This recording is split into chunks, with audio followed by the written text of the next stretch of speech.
فرمایا میں تمہیں دو چیزیں دے کے جا رہا ہوں، اگر تھام کے رکھو گے تو گمراہی تمہارے پاس نہیں آئے۔ یا رسول اللہ کون کون سی؟ فرمانے لگے ایک میں تمہیں قرآن دے کے جا رہا ہوں، دوسرا اپنا خاندان دے کے جا رہا ہوں، ان کو تھام کے رکھنا، گمراہی کبھی تمہارے پاس۔ حضرت سیدہ زینب نے سارے جنازے دیکھے، بھتیجوں کو، بھانجوں کو، سب کو شہید ہوتے دیکھا۔ عورتیں ڈرتی میت کو ہاتھ نہیں لگاتی، چیختی ابھی دیا، لیکن حضرت جناب زینب نے پتہ کیا دیکھا تھا؟ وہ سننا ذرا، امام حسین کی لاش مبارک کربلا میں پڑی تھی اور امام حسین کا سر کاٹ کے نیزے پہ چڑھایا گیا اور وہ بیویوں کے سامنے خالی سر چڑھ رہا تھا، اور سینکڑوں میل کا سفر کر کے دمشق کے بازاروں سے گزرتا وہ سر گیا، کٹا ہوا سر دیکھا، لاشیں دیکھے۔ یزید کا دربار آیا، بی بی صاحبہ کو نا ایسے عورتوں نے اپنے حالے میں لیا ہے، سیدہ زینب وہاں بیٹھ گئی۔ تو جب بولا نا یزید دربار میں، کہنے لگا کہ دیکھو اللہ نے عزت والوں کو عزت دی، معاذ اللہ ثم معاذ اللہ، اور میرے مخالفین کا کیا حشر ہوا جب اس نے دیکھے نا، ایک آدمی مجبور ہے، مقہور ہے، اتنا لمبا سفر ہے، غربت ہے، پیاس ہے، بیماری ہے، کیا انداز ہے جب اس عالم میں یزید کے دربار میں اس نے گستاخی کی امام حسین کی۔ یہاں لوگ کہتے ہیں کسی کو کچھ نہ کہو، کہ کیوں نہ کچھ کہے، یہ سیدنا امام حسین کے بارے میں بات کرے گا زبانیں کھینچیں گے اس کی، جو صحابہ کے بارے میں بات کرے گا ہم کرنے دیتے ہیں؟ یہ کیا بات ہوئی؟ گستاخی کرنا، بے ادبی کرنا، یہ کون سا دین ہے؟ یہ تو تم بے دینی پھیلا رہے ہو۔ سنو، جب اس نے بے ادبی کی تو سیدہ زینب چپ نہیں رہی، بلکہ حضرت زینب بولی اور کھڑی ہوئی، اور آپ نے تلاوت کی قرآن مجید اور آیتیں پڑھی، کہنے لگی وَتُعِزُّ مَن تَشَاءُ وَتُذِلُّ مَن تَشَاءُ بِیَدِکَ الْخَیْرُ، اور آپ فرمانے لگی یزید تو کہتا ہے تیرے مخالفین پسپا ہو گئے اور تجھے عزت ملی، آپ فرمانے لگی کہ تیرا دربار ہے نا، یہ تیرا سجا ہوا ہے نا، تیرا اس وقت ڈنڈا چلتا ہے نا، فرمانے لگی چند سال ٹھہر جا، تیرے اوپر لوگ لعنتیں برسائیں گے، اور فرمایا جب جمعے پڑھے جائیں گے تو لوگ میرے حسین کے نام کے خطبے پڑھیں گے۔ فرمایا آج یہ تیرا دربار ہے نا۔ حضرت نعمان بن بشیر صحابی رسول تھے، وہ کہتے ہیں میرے قریب ایک نابینا صحابی بیٹھا تھا، سنو حوالہ میں دکھاؤں گا، کہنے لگے میرے قریب اس وقت یزید کے دربار میں ایک نابینا صحابی بیٹھے تھے، جب بی بی زینب نے یہ بات کی نا تو وہ نابینا صحابی میرا ہاتھ پکڑ کے کہنے لگے نعمان یہ تو علی کی آواز ہے، جبریل امین بول رہے ہوں جیسے، حکمت کے گوہر رول رہے ہوں جیسے، دربار دمشق میں بی بی زینب کا خطاب، منبر پہ علی بول رہے ہوں جیسے۔ جناب نعمان بن بشیر کہنے لگے نہیں، علی جب بولتے تھے تو بڑا رنگ ہوتا تھا، ابھی تو زینب کھل کے بول ہی نہیں رہی، ابھی تو زینب ستائی ہوئی ہے، ابھی تو زینب زخم کھا کے آئی ہے، ابھی تو زینب پیاسی ہے، کاش زینب تر و تازہ ہوتی، اور زینب خطبہ پڑھتی تو علی کی طرح گرجدار آواز نکلتی، یزید کے محل کانپتے، جبریل امین بول رہے ہوں جیسے، حکمت کے گوہر رول رہے ہوں جیسے، دربار دمشق میں بی بی زینب کا خطاب، منبر پہ علی بول رہے ہوں جیسے۔ وہ مسکینوں کی طرح منتیں نہیں کر رہے تھے، ہائے پانی ان کا مزاج ہی نہیں، بلکہ وہ دلیر لوگ تھے، دلیر۔ امام علی مقام آرام سے مسجد نبی میں بیٹھے تھے، زمانہ پوری دنیا سے جاتا تھا، ہاتھ چومتا تھا، قدموں میں بیٹھتا تھا۔ اتنے بڑی عظمت والی بھی کوئی شخصیت ہوگی جس کے رگوں میں رسول اللہ کا خون دوڑتا ہے؟ جسے حضور اپنی زبان مبارک اس طرح وہ چوسا کرتے تھے جیسے عرب کے لوگ پیاس کے عالم میں کھجور چوسا کرتے تھے. اتنا بڑا بھی کچھ شخص تھا. لیکن جب دین پہ کڑا وقت آیا تو حسین نے مسجد کی خطابت نہیں بچائی, آستانہ نہیں بچایا. امام علی مقام نے کہا کوفہ لٹتا ہے تو لٹتا رہے, دمشق میں فساد ہوتا ہے تو ہوتا رہے, وہ ملک شام کی بچیاں رو رہی ہیں تو روتی رہیں کہ ہم پہ یزید قابض ہو گیا, میری مسجد آباد ہے, کافی ہے نا. امام حسین نکلے اور نکل کے کہنے لگے جنت البقیع والی جگہ پہ کھڑے ہو کہ یا رسول اللہ میں جا رہا ہوں اور آپ کے لیے جا رہا ہوں, اس لیے کہ مجھے اس شام کو بچانا ہے جس شام میں رسول اللہ کا کلمہ پڑھنے والے لوگ بستے ہیں. مجھے کوفہ, دمشق, مصر کے لوگوں کو بچانا ہے. نانا تیرے کرم کے خزینے کی خیر ہو, میں جا رہا ہوں تیرے مدینے کی خیر ہو. نکل کھڑے ہوئے امام علی مقام, میدان میں نکلے. کس کے خلاف بولے؟ کون تھا یزید؟ مسلمان تھا. اس وقت تک تو سب نے مسلمان لکھا ہے, جس نے کافر کہا شہادت امام حسین کے بعد کہا. جرم کیا تھا؟ میری گردن جھک جاتی ہے جب میں یہ بات کرتا ہوں, ایمانداری سے کہہ رہا ہوں, جوش خطابت نہیں, میری گردن جھکتی ہے جب میں یہ لفظ ادا کرتا ہوں. امام علی مقام اس شخص کے خلاف نکلے. سارے خطبے امام حسین کے پڑھ کے دیکھو. امام حسین نے فرمایا یزید شرابی ہے. شرابی مسلمانوں کا حکمران ہو سکتا؟ آپ نہ بولیں بے شک, پر بات تو سچی ہے نا. امام حسین نے فرمایا شرابی کو ووٹ دیا جا سکتا؟ فرمایا رنڈیوں کا ناچ دیکھتا ہے جو مجرے دیکھے, جو رنڈیوں کے ناچ دیکھے وہ مسلمانوں کا حکمران ہو سکتا؟ امام حسین میدان میں نکلے اور 18 سال کے علی اکبر سے لے کر 6 مہینے کا علی اصغر دے دیا. لیکن شرابی کو برداشت, بے حیا کو برداشت کیسے کرتے؟ دوستی قاتل سے بھی, مقتول سے یارانہ بھی, اپنی جیب سے فلیکس چھپوا کے ظالموں, جابروں, بدماشوں کو ووٹ دیتے ہو. امام حسین کو تیری دیگ کی ضرورت ہے جو تو 10 محرم پہ پکاتا ہے, چاولوں کی ضرورت ہے جو تو نے 9 محرم کو پکائے. ان کو اس بریانی کی عادت تھی جو تو نے پکائی ہے. میرے گھر میں فلاں MNA MPA صاحب آ گئے تھے. امام حسین کے گھر کے اندر یزید نے پیغام بھیجا. اس نے کہا جیسے کہو گے کر لوں گا, کتنے پیسے کہو گے دے دوں گا, جتنی مسجدیں کہو گے بنوا دوں گا, جتنے ادارے کہو گے تعمیر ہو جائے, مجھے نہ چھیڑو. آپ نے فرمایا نا, مسجد مدرسے اس وقت آباد رہتے ہیں جب حکمران صحیح ہوتے ہیں, اور جب حکومتیں غلط ہوتی ہیں تو پھر مساجد آباد, پھر مدارس کی آباد کاری ہو ہی نہیں سکتی. میں دین میں نیا رکھنا کھول دوں؟ امام علی مقام کھڑے ہوئے, پر میں کیا کروں؟ حکومت کا کیا کروں؟ حکومت سے کیا کہوں؟ اگر میری ملت کے اپنے جوان کے موبائل میں رنڈیوں کا ناچ ہو تو 10 محرم کو تو امام حسین کربلا میں تڑپ جاتے ہوں گے. اگر 9-10 محرم کو جو نکلا امام علی مقام کی بات کرنے کے لیے, وہ نوجوان اگر سگریٹ کا, شراب کا, بدماشی کا عادی ہو تو حضرت علی اصغر کہیں گے نا میری قربانی کا کیا بنا؟ وہ تو نکلے تھے عریانی اور فحاشی کے خلاف.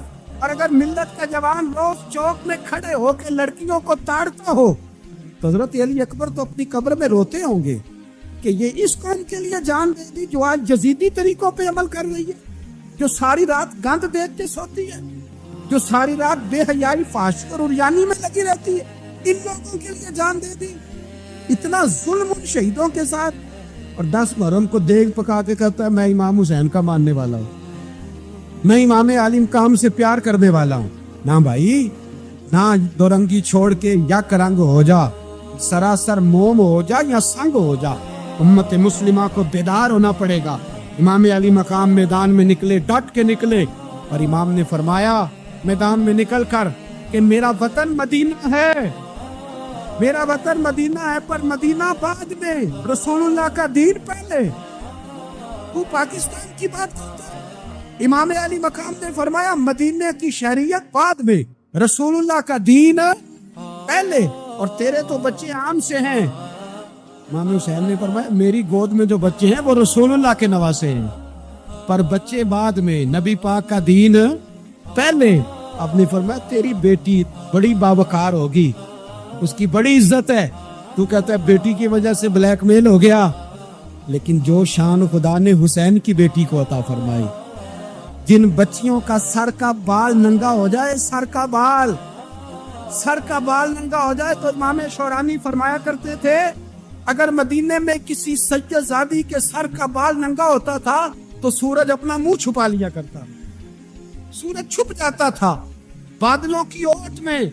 اور مدینے والے سمجھ لیتے تھے کہ گھر میں کام کرتے کرتے کسی سید زادی کے سر کا کوئی بال ننگا ہو گیا. ان شہزادیوں کا اتنا وقار, پر امام علی مقام نے فرمایا بیٹیوں کی فکر بعد میں, رسول اللہ کا دین پہلے. رسول اللہ کا دین. بلخ میں قحط پڑ گیا, لوگ ہجرت کر کے سمرقند آ گئے. ایک سجدوں کا خاندان بھی آیا, ایک ایسی خاتون بھی آئی جس کے ساتھ 3 بیٹیاں تھی, بیٹا بھی کوئی نہیں, خامن فوت ہو گیا. مسجد کے ساتھ مہمان خانے بنے ہوتے, وہاں اس نے بچوں کو ٹھہرایا اور نکلی سمرقند میں کہ کوئی آدمی مل جائے. تو وہ سیٹھ صاحب, چودھری صاحب کہنے لگے مجھے کیسے پتا چلے گا تو سید ہے, مجھے بتاؤ. کسی کو چوک میں کھڑا کر کے کہا جائے بتاؤ تو کون ہوتا ہے, اس شخص کا کیا اشر ہوتا ہے, کیا حال ہوتا ہے. کہا کیسے پتا چلے گا؟ تو سید زادی نے اپنا پلو کھولا اور اپنے آنسو دونوں آنکھوں سے صاف کیے, تو کہنے لگی اللہ تیرا بھلا کرے, میں ثابت نہیں کر سکتی کہ میں حضور کا خاندان, میرے پر کوئی دلیل نہیں, میں نہیں بتا سکتی. چل ٹھیک ہے, چلی گئی. کسی نے بتایا کہ یہاں ایک یہودی بھی رہتا ہے, وہ بڑا سخی ہے, یا آتش پرست ہے, یا پارسی ہے کافر غیر, سخی بڑا ہے. اس کے پاس گئی, بیٹھی رہی, لوگ بیٹھے تھے. جب چلے گئے تو قریب گئی, کہنے لگی مجبور ہوں, پریشان ہوں, غریب نہیں ہوں. کہنے لگا بی بی تجھے کبھی دیکھا نہیں, سمرقند کی اتنی آبادی نہیں, میں سارے شہر, تو کون ہے؟ تو کہنے لگی تعارف نہ ہی پوچھے تو اچھا ہے. اس نے کہا چلو اگر پتہ چل جائے تو. کہنے لگی میں مسلمانوں کے نبی کی اولاد ہوں. مسلمانوں؟ اس نے کہا پیغمبر خدا کی اولاد. اٹھ کے کھڑا ہو گیا, بی بی کو ساتھ لیا, گھر گیا. کہنے لگا جو صاف ستھرا کمرہ ہے نا اسے پھر دھو ڈالو, ایک دفعہ پھر دھو ڈالو. کمرہ دھلایا, صاف کرایا. پھر کہنے لگا بی بی میرے برتن زیادہ صاف ستھرے نہیں, میں نئے نہ خرید کے لا دوں. کہ نئے برتن لایا. پھر اپنے بچوں سے کہنے لگا اونچا نہ پھولنا کہ سیدہ فاطمہ کی شہزادی آئی, یہاں کوئی شخص اونچی بات نہ کرے. پھر کہنے لگا بی بی جو میرا بالکل طیب اور حلال رزق ہے نا, یہ اس میں سے لنگر ہے, لیکن چونکہ میں غیر مسلم ہوں, مجھے سلیقے نہیں آتے, جیسا تیسا بھی ہو نا اسے قبول کر لینا. خاتون کو کہنے لگا یہ گھر ہے, جب تک جی چاہے یہاں رہنا اور دیکھنا, ہو سکے تو رات اپنے نبی سے سفارش کرنا, میرا بھی کوئی مسئلہ, میری بھی کوئی قبولیت کہیں ہو جائے. مسلمان کہلانے والا رات کو سویا. کہتے جنت سجی ہوئی ہے, لوگ جنت میں جا رہے ہیں, لائنیں لگی ہوئی ہیں, نبی پاک لوگوں کو جنت میں بھیج رہے ہیں. میں بھی دوڑ کے لائن میں لگ گیا. فرشتے نے میرا بازو پکڑا, کا پیچھے ہٹ. تو میں دوڑ کے حضور کی بارگاہ میں گیا. میں حضور سارے جنت میں جا رہے ہیں, یہ مجھے نہیں جانے دیتا. تو نبی پاک نے فرمایا تو کون ہے؟ کہ یا رسول اللہ میں مسلمان ہوں. کہتے حضور مجھ سے فرمانے لگے کوئی دلیل ہے تیرے پاس, دلیل ہے کوئی تیرے پاس؟ میں چپ کر گیا. فرمایا میری بیٹی ہے تیرے در